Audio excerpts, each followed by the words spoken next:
Glad he's my grandfather because otherwise I'd have no legitimate reason to hang out with him due to the slight generational and geographical gap. He's currently living in Portland, Oregon, with his girlfriend from high school. Uh, they moved up there when I don't know if she already lived up there. I'm not sure. I know she's from Boston, but he's from I want to say Massachusetts. No, not Massachusetts. Where the fuck is my grandfather from? I'm not sure. Georgia. He's from Georgia. That's where he's from.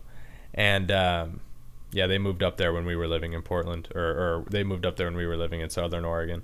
Now, I don't have as clear of an understanding of him as a father, because whenever my mom would discuss her childhood, she seemed to prefer talking about Shelley more than anything. She didn't have very much to say about her father in proportion. Um, from what I've been able to gather, Larry was he was somewhat strict, but his genuine passion and love towards his kids it, it, it had a tendency to outweigh his ability to be too much of a dick to him, and I can very much see that being the case. The worst thing I've ever heard of him doing to her was when she was a kid. He told her that she couldn't focus on horseback riding as her main thing because I guess he had a different vision for her future. And he was like, you're just not good enough to be doing this. And I can definitely understand how that would hurt her. But given that that's the worst thing in my mom's 50 years with him, I think he did a bang up job. And you got to take into consideration that it was the 60s, and my grandfather was a Harvard graduate. So he was just one of those grandfathers that understood hard work and focus in the right field equals a good life. Um, Actually, my grandfather is one of the most accomplished people I've ever had the pleasure of meeting. He's covered so much ground in his life through just being a dedicated man, and it's awesome to be around that. So I think that now that I think about it, I guess that had a lot to do with why my grandfather and my grandmother were together. Because other than that, I don't really see him having much in common. I didn't get to know my grandmother very much before she died because she died right as I was really developing as a teenager, I guess. But even then, we weren't in the same part of the country, and I would visit her every once in a while. So but from what I gathered, she wasn't a very nice person. I mean, she meant well, but she was just one of those bitter old people. You know what I'm saying? She liked her garden, and she was part of the garden club, but she was just one of those old ladies. You know what I'm saying? Just one of those old ladies, just waiting to die. My grandfather's very not that. So other than them just being very dedicated workers and being very dedicated people and money makers in general, I don't see what kept them together for so long. Of course, other than raising children, of course. But I don't know what happened before that. Is what I'm saying. So, um, anyway, my full understanding is. So sorry about that. Fruity Loops decided to crash mid recording. It likes to do that sometimes. My full understanding is that my mom, my grandfather, and my grandmother and my uncle all lived under the same roof here in Houston. My mom was a handful of a daughter, and my grandmother was a strict conservative with a gradual alcohol problem. My grandfather did everything he could from the sidelines, and my uncle he just built Legos, I guess. My uncle and I are very much alike in regards to most of our general interests. We agree on most things. We have a deep appreciation for innovation and ingenuity and rationality, really. I remember coming over and playing with his ancient box of Legos and shit. I grew into his old toys from his childhood that were left in my grandma's home. It was way exciting. I think my mom found a sense of comfort in the fact that the son she lived with wasn't far from the brother she lived with. I think because of that she understood, especially in our later years when I was more developed, how to mother me. At least in regards to accommodation, she knew how to keep me busy and entertained. Just give me something to build or put together or figure out. She always said that video games saved her a ton of money on babysitters. That's how in like 2005 I managed to convince her to pay a monthly fee for me to play World of Warcraft up until I could pay for it myself, which was like 5 years. But she didn't care. She understood it kept me occupied and thus kept me from wanting to go out and do stupid 70s teenager stuff. So I'm actually really lucky with the timing of some of the events in my life. I found online gaming right as all of my close group of friends were getting into alcohol and weed and shit. And that allowed me to see that I wasn't old enough and should definitely wait until I start experimenting with substances, because 12-year-olds don't know how to experiment with anything. They just know how to fuck shit up. Well, I guess I shouldn't do that again, you know. But yeah, man, she was an outstanding observationist.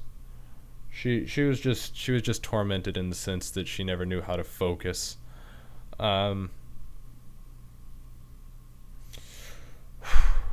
She couldn't focus her brain enough to make things work in the way she wanted.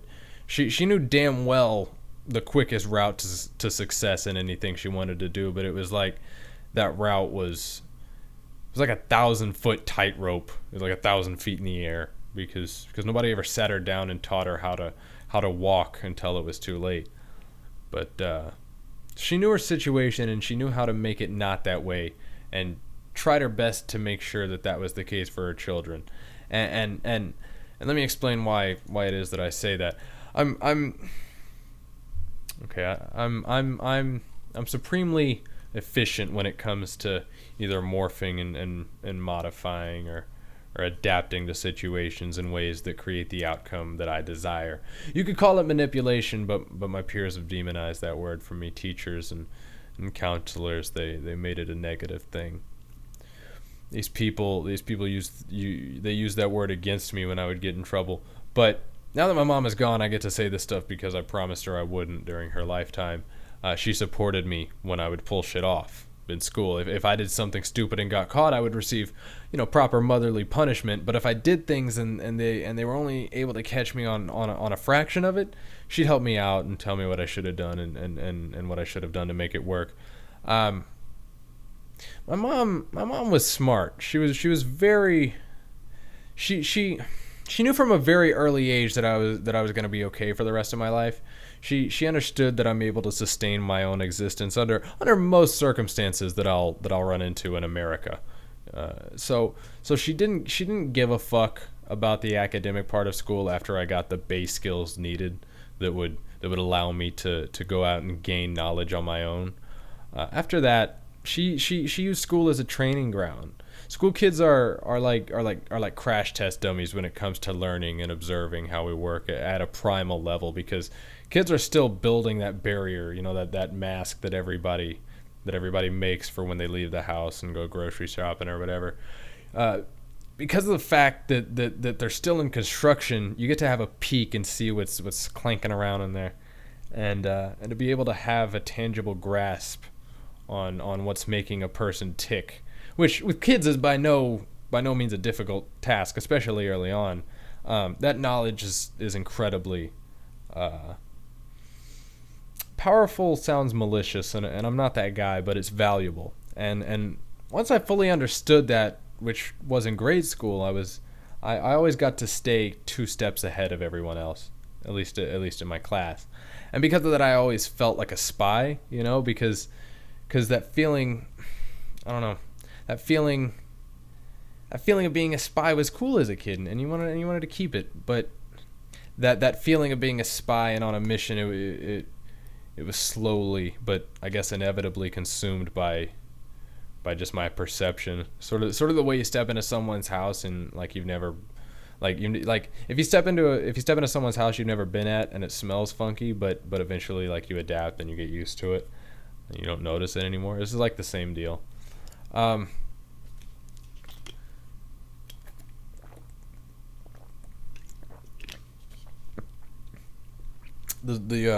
I was drinking water. The deal was that I just had to go to school until I was 16 so that I wouldn't go to jail, but I just had to humor him for 8 hours a day. As long as I showed up on time and didn't cause a hassle for her, the rest was on my hands. And a hassle for her being the school wanting to speak with her, and literally nothing else was off limits, And the fact that Shelley was forcing me into a Catholic school, it made me want to be not that way so much harder, of course. And having access to, I had the Marshall Mathers LP when it was released. I wasn't filtered in the slightest. All I had to do was play their game so they didn't bother my mom, like I said. I've had full internet access since birth, so porn and all that shit was never forbidden fruit. It actually allowed me to see us human beings as just another animal from a young age, which I think humbled me enough to see that regardless of species, we're all the same, which of course isn't a hard thing to understand, but being in second grade, that again put me ahead of everybody else, 2 steps ahead of everybody else. You see what I'm saying? So, especially in school, where both the student body and teachers are agreeing on, like in Catholic school, when the student body and teachers are all agreeing on the same explanation of existence, like as if we have, like information that we couldn't hope to have access to in this day and age. I knew not to get mad at that, but more so to just observe it, because you get what I'm saying? Maintaining those few steps ahead had been crucial towards my development. It's allowed me to be it's allowed me to be able to efficiently break away from all the relationships I've had to force myself away from. Growing up all over the country it isn't good for your social development, because you never have enough time to completely form full, long-lasting friendships or relationships in general, since you'll be living on the other side of the country in 6 months. You never get to have a relationship start and have it fully go through and all the things happen and then have it end and then have to suffer the consequences of that and still living in the community and all that. So to maintain that observer status, just being along for the ride and taking notes, it's not necessarily a conscious decision for me to be that. Well, yeah, it is to a degree, but that trait is very much the result of my own existence, being the only consistent thing in my life. The single thing I can point to right now and say that thing has been here with me from day one. And I'll never know if my mom was a genius parent and could strategize parenting so well that it did all of this for me and it got me where I am now, making this video and being this reflective, or if she was just lazy and didn't care enough to get super involved in my life, because she never bothered showing up for any school events or things like that. She never cared to check in much on what was happening in Travis world, and I do know that she was hated the way I do know that she was hated the way she felt hated when she was raised, and because of that, I think I don't know if she really was treated the way she says she was when raised, because I'll never get to talk to Shelly about it, and maybe I'll talk to my grandfather about it, but I don't know. We don't really have that kind of relationship. But like I said, I know she hated the way she was raised, no matter what. She didn't want me and my sister to be raised the way that she was, and I think that's true for a lot of parents. Unfortunately, the apple doesn't fall too far from the tree, and she ended up being just like Shelly in many ways. But I do believe my mom raised me at her mom in a lot of ways. I felt as if I was weaponized for her at some points when it came to them. Like I remember I sent Shelly a thank you card for something. My age hadn't even made it into double digits yet, so I remember I spelled the word very with 2 R's, and Shelly called my mom and made this whole ordeal and how I'm not being raised properly and whatever. And I got to see my mom do exactly what she does. Just take your criticism and do the exact opposite. But she knew she worked that way, and she knew how to directly confront me about issues, about petty issues, because it would just cause the same reaction as her. I don't know, this is becoming too much about me, and I feel like you can't. I feel like it's hard to follow what I'm saying. So anyway, let's get back on track. So where am I in these bullet points? Ages like 1 to 15 were fairly smooth, as smooth as you could want with Marion. They did start her smoking as a toddler, since you could do that in the 60s, and it was considered medicine. So other than her mom being mean and the smoking, which didn't become a problem until much further down the line, her home life was pretty good.